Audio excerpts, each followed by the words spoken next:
그때를 아십니까? 우리의 가난이 온몸으로 달려들던 과거를.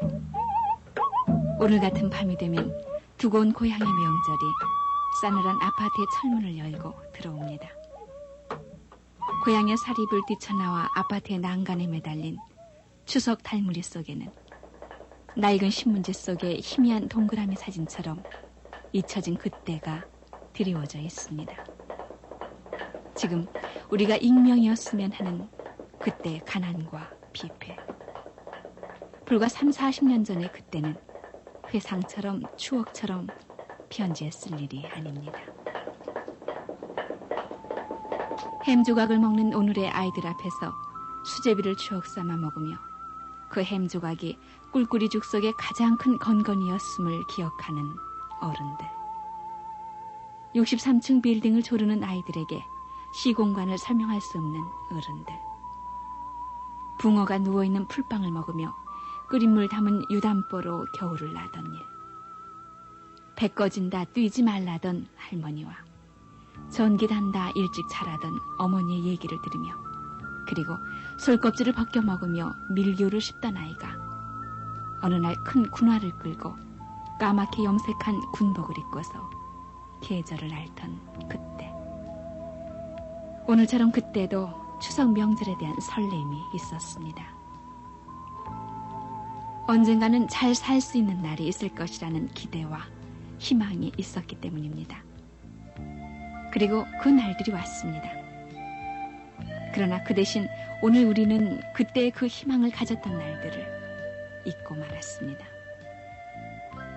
오늘 새로 시작하는 프로그램 그때를 아십니까는 그래서 우리가 넘어온 보릿고개와 우리 어머니들이 벗어버린 몸빼와 우리의 얼어터진 손등에서 핥던 신가루의 사연을 알음으로써 우리가 살아가는 나날들이 우연히 주어진 것이 아닌 땀 흘려 갖고 가는 삶의 결과인 것을 확인해 보려는 것입니다.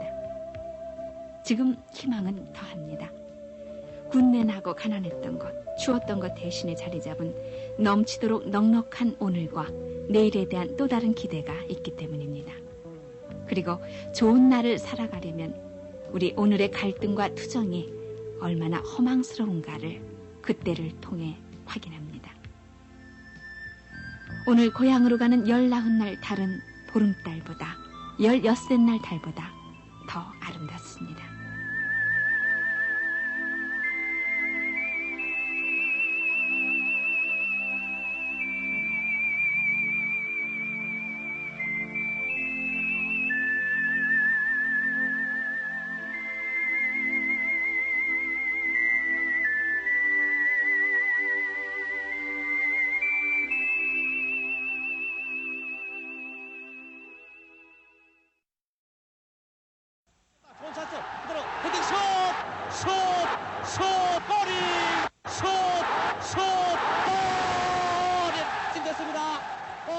스탠드를 가득 메운 관중들의 시선이 축구공의 방향을 따라 쉴 사이 없이 움직입니다.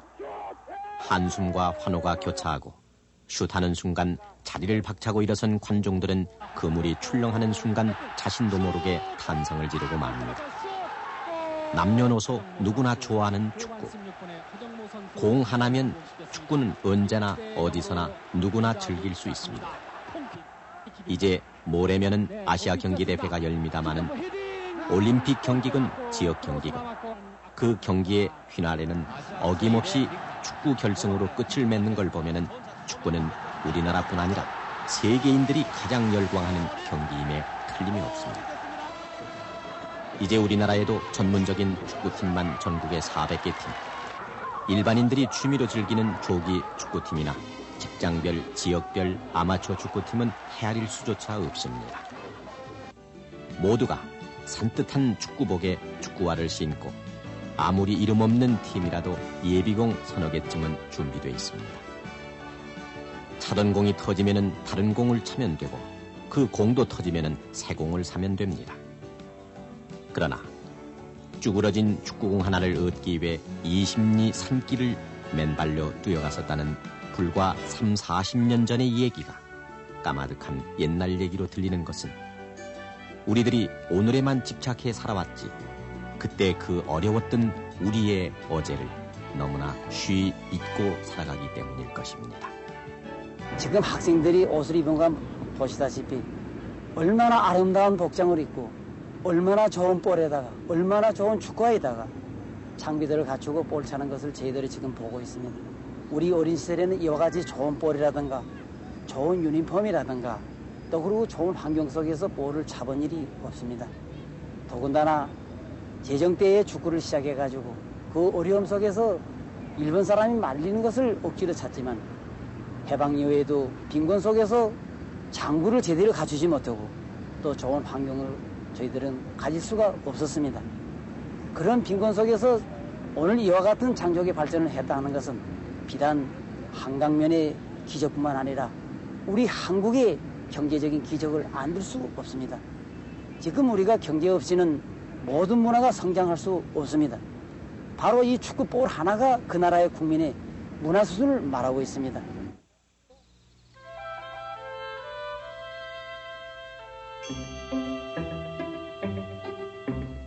지금으로부터 30-40년 전만 해도 돼지 잡는 광경은 구경거리의 하나였습니다.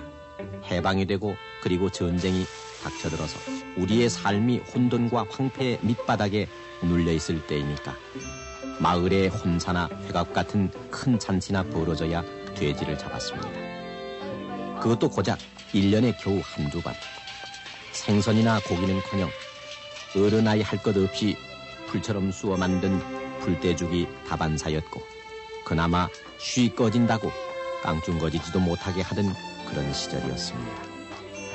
커다란 가마솥에서 물이 끓기 시작하면은 우통을 벗어젖힌 마을의 장정들이 발버둥 치는 돼지를 마당으로 끌어냅니다. 운명을 예감한 돼지가 한바탕 소동을 피우기 마련이 이 틈을 타서 돌담 밖에서 기웃거리는 아이들이 하나 둘 문 안으로 스며듭니다. 평소 동으로 가라면 서로 가던 청개구리 아이들도 이날만큼은 어른들의 환심을 사기 위해 얌전한 표정을 짓습니다. 심부름을 제일 잘하고 많이 한 아이에게는 선물이 주어지기 때문입니다. 그 선물은 바로 돼지 오줌통. 행운을 잡은 아이가 행여나 누가 뺏을세라 두 손에 움켜쥐고 살인문을 빠져나가면은 나머지 아이들은 우르르 그 뒤를 쫓습니다. 개가 먹이를 물고 구석진 곳으로 찾듯이 아이들도 후미진 곳을 찾아 옹기종기 모여 앉습니다. 밀대를 꺾어 오줌통에 바람을 불어넣으면 오줌통은 풍선처럼 부풀어 오르고 명주실로 끝을 묶으면 영락없는 축구공입니다. 애들 머리통만한 이 오줌통 축구공은 천연 가죽이니만큼 대단히 질겨서 잘 터지지도 않았고 탄력 또한 요즘의 가죽공 못지않았습니다. 그 오줌통은 볼이 없으니까 그 동네에서 이제 돼지 잡을 것 같으면 그런 그 오줌통은 저기다가 그냥 이제 바람을 넣지만 그 바람 넣어도 그게 뭔가 단단하지가 않아요. 그냥 아주 흐느흐느하지.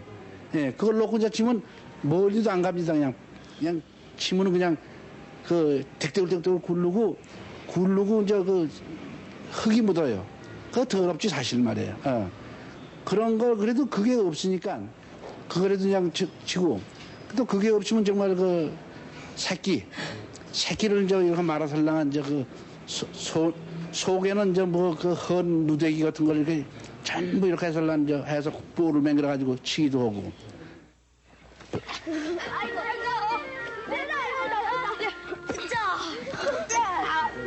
공을 차는 장소도 손바닥만한 공터만 있으면 어디나 좋았습니다. 산비탈이나 개울가도 좋았고 추수가 끝난 밭이나 논이면 더욱 좋았습니다.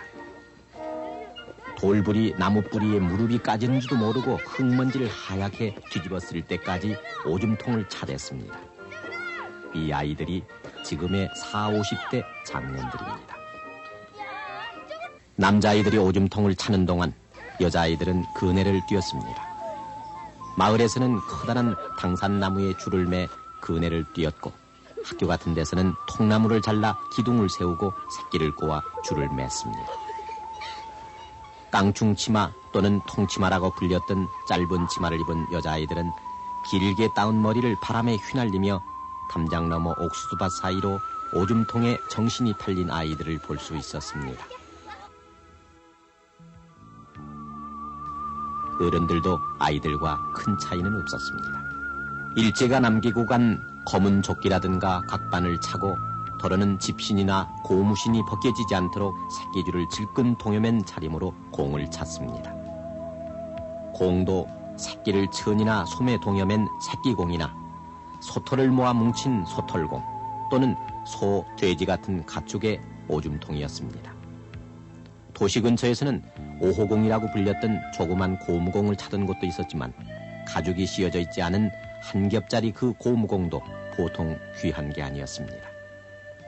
아이들은 이 고무공 하나면은 친구들 사이에서 얼마든지 의시될 수가 있었고 마음만 먹으면은 골목대장 노릇도 할 수 있었습니다. 놀이가 별로 없었던 그 시절 축구는 그만큼 광적인 인기를 끌고 있었습니다. 19세기 말 선교사에 의해서 우리나라에 처음 소개된 축구는 해방이 되기까지 일제의 숱한 시기와 억눌림 속에서도 김용식, 민병대 같은 스타를 탄생시켰고 해방이 되자 봇물 터지듯 급속히 보급됐습니다. 기껏해야 자치기나 제기차기, 비석치기, 땅 따먹기를 하며 놀았던 아이들 사이에서는 축구는 전혀 새로운 놀이였고 정구나 야구가 비싸고 일정한 장비가 필요했던 데 반해서 축구는 오줌통이나 심지어 깡통까지 대용품이 많았기 때문입니다. 해방과 더불어 축구팀도 하나둘 생겨나기 시작했고 전문 선수도 등장했습니다. 그러나 선수가 되려면 비싼 공을 구입할 수 있는 경제력이 있어야 했고 그래서 대개가 부잣집 아이들이었습니다. 그들은 조금 나은 형편으로 특별 주문한 수제품 가죽공을 쓸 수 있었지만은 축구공을 보물단지처럼 아껴야 했던 것은 시골 아이들의 돼지 오줌통과 다를 바가 없었습니다. 와세링, 축구 아이들도 바르고 와세링 그걸 오래 가죽을 갖다가 오래 지탱하기 위해서 와세링 바릅니다. 와세링. 그래가지고 그 공을 오래 쓰도록까지 한 번 참으면 와세링 바르고 또 한 번 참으면 와세링 바르고 축구도 마찬가지예요. 한 번 참으면 빨아가지고 또 와세링 바르고 그저 그 귀한 그저 보물들 생각해가고 그리고 그걸 또 배고 잡니다. 안고 자고 공이 그러면 공 가지고 안고 자고요. 그때부터 선수들이나 쓰던 가죽공도 하나둘 일반인들 사이에 보급되기 시작했습니다. 그러나 그 축구공은 요즘 같은 한 겹짜리 접착공이 아니라 외피인 가죽과 내피인 튜브가 따로 떨어진 이중공이었습니다. 이 공은 튜브가 질기지 못해 조금만 충격에도 쉽게 찢어졌고 바람도 자주 빠졌습니다.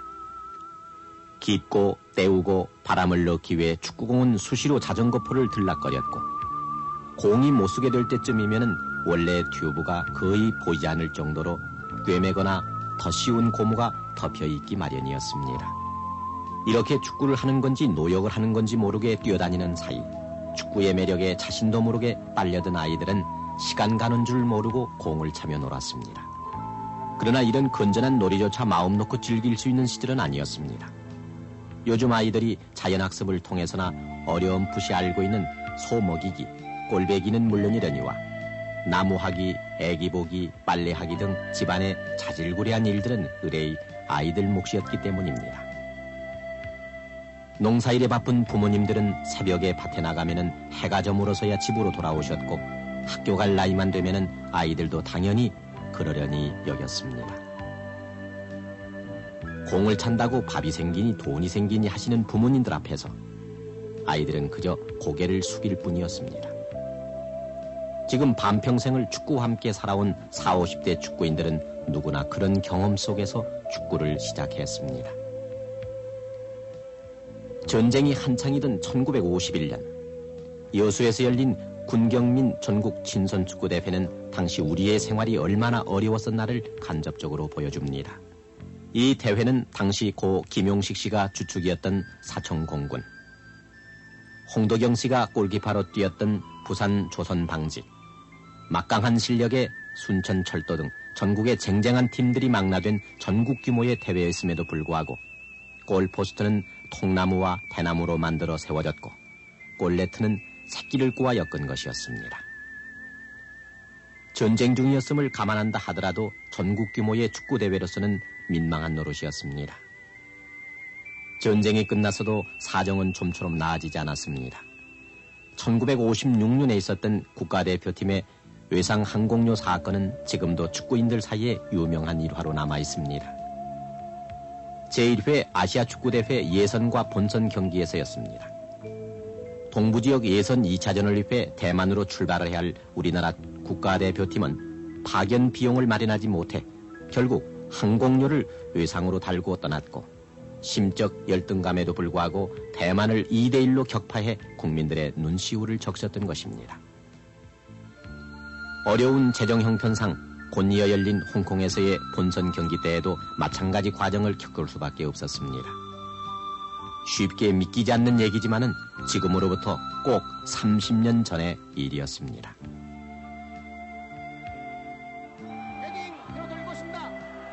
60년대 들어서면서 비약적으로 발전하기 시작한 우리의 경제 사회 여건에 힘입어서 축구도 발전에 발전을 거듭했습니다.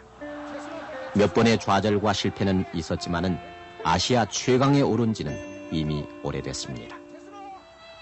올해 드디어 월드컵 본선에 진출함으로써 세계 무대에 진출했고 아시아 경기대회가 우리나라에서 열림에 따라 우리 축구의 위치를 다시 한번 확인한 계기를 맞게 됐습니다. 특히 이번 아시아 경기대회 축구 경기에서는 우리나라에서 생산된 국산 공이 국제 공인구로 공식 사용됨으로써 우리의 자부심은 더욱 고조되고 있습니다. 돼지 오줌통을 얻어 차면서 일본인들이 동냥하듯 던져두던 곰공을 차면서 국가대표팀을 외상 비행기에 태워보내면서 우리는 오늘을 이어문해 왔습니다. 축구 강국이 됨과 동시에 세계 유수의 축구공 생산국이 됐고 축구공 수출국이 된 것입니다. 축구 강국인 스페인에 볼을 수출한가 하면 유명 메이커인 브라인, 윌슨, 스폴딩 등의 주로 수출하고 있는 실정입니다. 스폴딩 같은 회사에서는 자기네 공장을 폐쇄하고 현재 저희 회사에서 전량 공급받아가지고 이것을 전 세계에 공급하고 있는 실정입니다. 그래서 지금 현재 저희 회사 규모는 세계에서 2위 정도로 유지하고 있는 상태입니다. 돼지 오줌통에서 튜브공으로, 튜브공에서 다시 현재 한 해 200만 개가 넘게 생산되는 국제 공인구로 축구공이 걸어온 지난 40년간의 역사는 그대로 해방 이후 우리의 현대사를 요약하고 있습니다.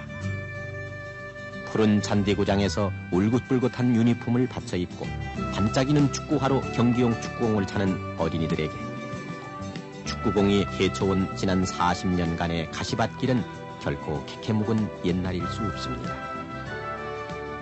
오줌통을 차던 사람들은 바로 이 어린이들의 아버지였으며 축구공을 들고 자전거포로 달려가던 사람들은 다름 아닌 형님과 삼촌들이었습니다. 그때를 아십니까? 이제 한마음으로 환호할 아시아 경기대회의 킥오프. 그 뒤에는 갓난이를 따라가던 영구의 낡은 고무신 같은 우리의 갓난이 있었음을 그때를 아십니까? 불과 30-40년 전 우리 스스로 잊어왔던 고난과 가난의 길을 내일 명절상을 준비하는 우리 마음속에 오늘 되살려 지금 아이들에게 들려주어야 할 때가 왔습니다. 돼지 오줌통 그 축구공의 이력서는 오늘 우리 번영의 노비문서처럼 남아있기 때문입니다.